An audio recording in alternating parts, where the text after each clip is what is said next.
முன்னாள் ஜனாதிபதி ரணில் விக்ரமசிங்க கொழும்பு வைத்தியசாலையில் அனுமதிக்கப்பட்டிருந்த போது அவருக்கு சிகிச்சை அளித்த வைத்தியர்களிடம் குற்றப்புலனாய்வு பிரிவினர் விசாரணைகளை நடத்துவதாக தகவல்கள் வெளியாகியிருக்கிறது. இதன் அடிப்படையில் ரணில் விக்ரமசிங்கவிற்கு சிகிச்சை அளித்த 5 மருத்துவர்களிடம் குற்றப்புலனாய்வு பிரிவினர் விசாரணைகளை நடத்தியிருப்பதாக தெரிய வந்திருக்கிறது.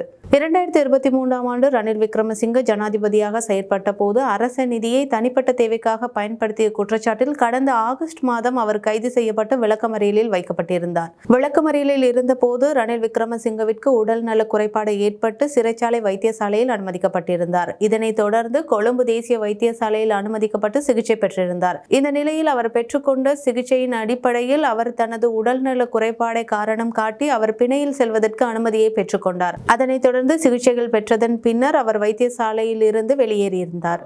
இந்த நிலையில் தன்னுடைய மருத்துவ காரணங்களை கூறி பிணையில் சென்ற முன்னாள் ஜனாதிபதிக்கு சிகிச்சை அளித்த மருத்துவர்களிடம் தற்போது குற்றப்புலனாய்வு பிரிவினர் விசாரணைகளை நடத்தி வருகின்றனர்.